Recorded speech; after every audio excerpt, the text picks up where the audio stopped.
19.5 plus 27/2 कितना हो जाएगा भाई साहब यहाँ पे 0.5, 9 प्लस 7 16, 1 प्लस 1 2, 2 प्लस 2 4, 46.5, 23.22 जा 4 और बाप रे 2 23 जा 2 2 जा 4 5 से 2 5 जा 10, 23.25 है ना। 12 19.5 और इसके बीच में कितना था भाई साहब 23.25, 27 34.5 और ये हो गया आपका 42। देखो आप बहुत सारे अर्थमेटिक मीन्स डाल सकते हो, इनफाइनाइट नंबर। ये जो मैंने आंसर लाया है हो सकता है आंसर उससे डिफरेंट हो, ठीक है। कोई भी दो नंबर को उठाकर आप बेसिकली अर्थमेटिक मीन ला सकते हो। जैसे जैसे मैंने क्या किया है, देखो यहाँ पे आपने पहले 12 और 42 के बीच में लाया 27, फिर इन दोनों के बीच में लाया एक अर्थमेटिक मीन, ठीक है। फिर भाई साहब इन दोनों के बीच में एक अर्थमेटिक लाइन है, फिर आपने क्या किया भाई साहब ये 34.5 इन दोनों के बीच में भाई साहब एक लाया, ठीक है। तो इस तरह से आप डाल रहे हो, मतलब इन दोनों के बीच में एक अर्थमेटिक मीन डाल सकते हो, इन दोनों के बीच में भी एक अर्थमेटिक मीन डाल सकते हो, इन दोनों के बीच में भी डाल सकते हो और इन दोनों के बीच में भी डाल सकते हो। ले देकर तुमको 4 अर्थमेटिक मीन्स निकालने हैं, ठीक है। तो आपके हार्मोनिक मीन्स क्या क्या हो जाएंगे बोलो, 1/19.5, 1/23.25, 1/27, 1/34.5, ऐसा भाई साहब हार्मोनिक मीन्स हो जाएगा। लेकिन ये आंसर इसके साथ टैली करे ये जरूरी नहीं है, क्योंकि देखो ये जो मैंने पहला हार्मोनिक मीन मैंने अर्थमेटिक मीन मैंने ये निकाला, ठीक है। फिर मैंने इन दोनों का मीन निकाला, दैट इज 19.5। फिर मैंने भाई साहब इन दोनों का निकाला, दैट इज 34.5। फिर भाई साहब आप क्या कर रहे हो यहाँ पे 27 और इन दोनों का निकाल रहे हो ना भाई साहब, तुम्हारे पास चॉइस है, इन दोनों का भी निकाल सकते हो। इन दोनों का अर्थमेटिक मीन अगर तुमने निकाला तो आंसर डिफरेंट आएगा, ठीक है। अगर तुमने 12 और 19.5 का अर्थमेटिक मीन निकाला so the answer will be different. तो मैंने यहाँ पे 19.5 और 27 का निकाला है, इसीलिए मुझे यहाँ पे 23.25। तो ये जो आंसर आया है ये अलग अलग प्रोसेसेस से अलग अलग आ सकता है।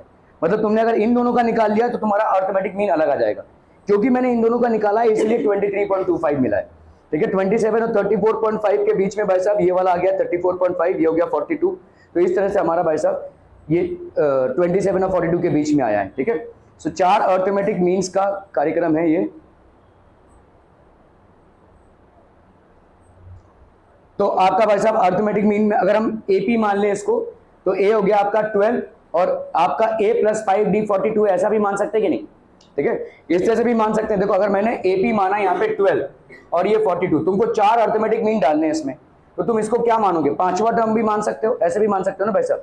अर्थमेटिक मीन तुम वैसे भी निकाल सकते हो, 2 को ऐड करके बाय 2 डिवाइड करके।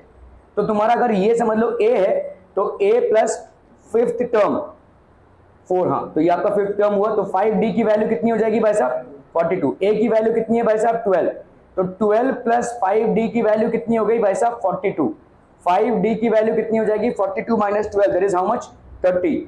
d की वैल्यू कितनी हो गई भाई साहब 6। तो तुम्हारे 4 अर्थमेटिक मीन्स क्या क्या हो जाएंगे 12 + 6 18, 18 + 6 24, 24 + 6 30, 30 + 6 36 और ये हो गया 42। अलग अलग तरीकों से अलग अलग आंसर आएंगे इसमें। अगर तुमने अर्थमेटिक मीन, देखो अगर समझ लो मैं बोल रहा हूं a और c है, 2 नंबर्स हैं, इनके बीच में अगर तुमको कोई अर्थमेटिक मीन डालना रहता है तो a + c/2 ही करते हो तुम, ठीक है। ज्योमेट्रिक मीन की वैल्यू क्या होती है भाई साहब √a × c, √a × c होती है, ठीक है। तो आपका भाई साहब ये हो जाएगा। तो आपके इस सीरीज में तो आपका भाई साहब एचपी में अर्थमेटिक हार्मोनिक मीन क्या क्या हो जाएगा 1/18, 1/24, 1/30, 1/36, ये सब आपका भाई साहब हार्मोनिक मीन हो जाएंगे, ठीक है। Okay okay okay. In HP the third term is 1/7 and the 7th term is 1/5, then show that the 15th term is 1, ठीक है। तो एक HP दिया हुआ है जहां पे आ रहा है बाला नंबर, तो थर्ड टर्म इज 1/7। अगर मैंने इसको एपी मान लिया तो थर्ड टर्म कितना हो जाएगा बोलो 7 हो जाएगा, और 7th टर्म कितना हो जाएगा बोलो 5, है ना। तो हमने मान लिया लेट्स से इसका भाई साहब a है फर्स्ट टर्म और d आपका कॉमन डिफरेंस है। तो a प्लस थर्ड टर्म को हम कैसे लिख सकते हैं a + 2d = 7। 7th टर्म को हम क्या लिख सकते हैं a + 6d = 5। सब्ट्रैक्ट कर दो भाई साहब यहाँ पे माइनस ये माइनस ये माइनस, 7 - 5 कितना आ गया 2, 2 - 6 कितना आ गया भाई साहब -4d, है ना। ये कैंसिल हो गया। तो d की वैल्यू कितनी हो गई -2, डी की वैल्यू कितनी हो गई भाई साहब -2। क्लियर है, क्लियर है, क्लियर है? हाँ माइनस हाफ, ठीक है। डी की वैल्यू हो गई भाई साहब -हाफ। ए की वैल्यू निकाल सकते हैं हम, a plus 2d is equal to 5, a plus 2 into -1/2 is equal to 5। तो ये हो गया a -1 इज इक्वल टू 5। तो a की वैल्यू कितनी हो गई भाई साहब 6, है ना भाई साहब, a की वैल्यू हो गई 6। तो AP ऐसा बनेगा जिसका क्या कहते हैं अपना फर्स्ट टर्म होगा 6 और d होगा आपका -1/2, ठीक है। ओके, तो अभी आपको 15 टर्म इसका कितना आ जाएगा, T15 बताओ। a plus 15 - 1 that is 14 into D, ठीक है।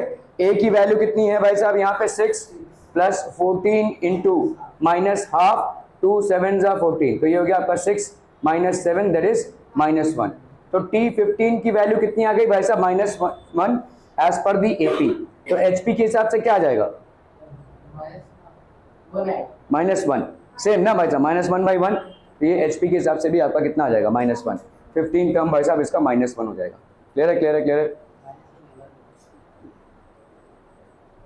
तो फॉर द 1 कहां से आया भाई साहब?